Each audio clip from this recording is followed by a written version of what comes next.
آصف محمد، مؤسس أكاديمية عاد آصف ومديرها الفني. عندنا بعض الأسئلة حول هاي الرياضة. نعم. شنو اللي يميز كيوكوشنغاي عن باقي الرياضيات؟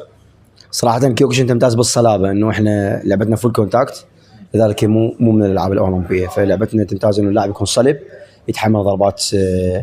والدليل آخر بطولة قمنا بطولة القبضة، المراكز الأوائل تقريبا من أصل 22 بس مركز واحد كان غير الألعاب، 21 مركز كانوا الكيوكوشن. جيد. زين، ما هي الفوائد البدنية والعقلية اللي يمكن أن يكتسبها الشخص من خلال ممارسة الكيوكوشنغاي؟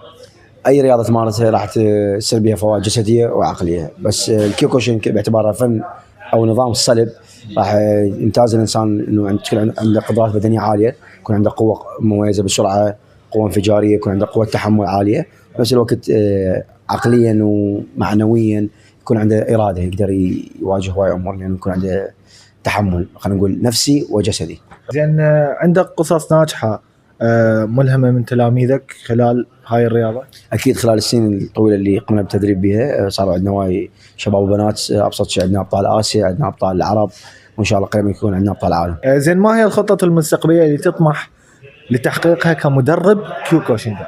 إن شاء الله إحنا أكيد نطمح إنه ننشر اللعبة أكثر. الحمد لله اللعبة بدأت تنتشر وصار لها صيت قوي بالعراق، نحاول ننشر أكثر، وكأكاديمية إحنا نحاول نفتح أفرع أكثر إن شاء الله ونتوسع المحافظات. زين، السؤال الأهم، ما هي النصيحة اللي تقدمها للمبتدئين الذين يرغبون في تعليم كيوكوشنغاي؟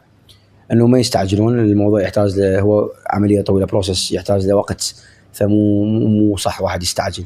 لكل مرحله لازم يعيش مرحله الحزام الابيض والبرتقالي وهكذا لحد الحزام الاسود، انه اهم شيء يفكر انه اللي يسويه هو طريق، فهذا الطريق يحتاج له وقت وجهد ويحتاج له هواي تضحيات، وما بنص طريق يوقف، لازم يكمل بهذا الطريق حتى لو كان المشي بطيء، بس المهم يبقى بيمشي بالطريق هذا.